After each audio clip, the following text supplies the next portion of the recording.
Hola chicos, ¿cómo están? Ah, ¿Esa es tu voz? Sí, es mi voz. Pues, ajá, es primera vez que muestro mi voz en un canal. Bueno, es mi primer canal, como quiera. No sé hablar literalmente. Pero voy a estar respondiendo preguntas.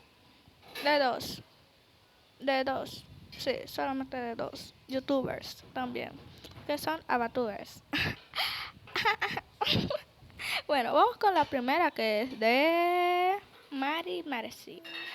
Estas son mis preguntas. ¿Cuál es tu comida favorita? Pues yo diría que el espagueti. Y si dices tu serie favorita, pues la pizza. ¿Te gusta el anime? Sí. ¿Cuál es tu serie favorita? Dan, dan, dan. Eh, ¿Cuál es tu aventura favorita? No tengo.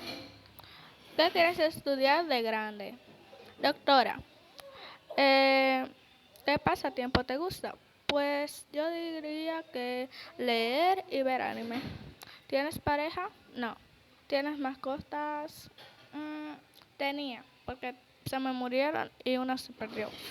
Bueno, y listo. Esas son todas mis preguntas. Creo que son muchas.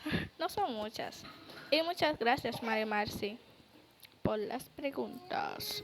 Bueno, vamos con la segunda. Bueno, o sea, la segunda persona que, que me hizo preguntas y es Noemi Wald Oficial. Aquí les van las preguntas. Bueno, Hagámoslo rápido. ¿Cuál es tu animal favorito? El león. ¿Cuál es el color que menos te gusta? El naranja. ¿Tienes crush? No. ¿Cuál es tu edad? 14. O sea, acabo de cumplir 14. ¿Cuál es tu anime favorito? Ya lo dije, dan, dan, dan. Y esas son todas mis preguntas, aunque te conozco en la vida real. Muchas gracias, Noemi, por las preguntas. Bueno, eso era todo. Bye.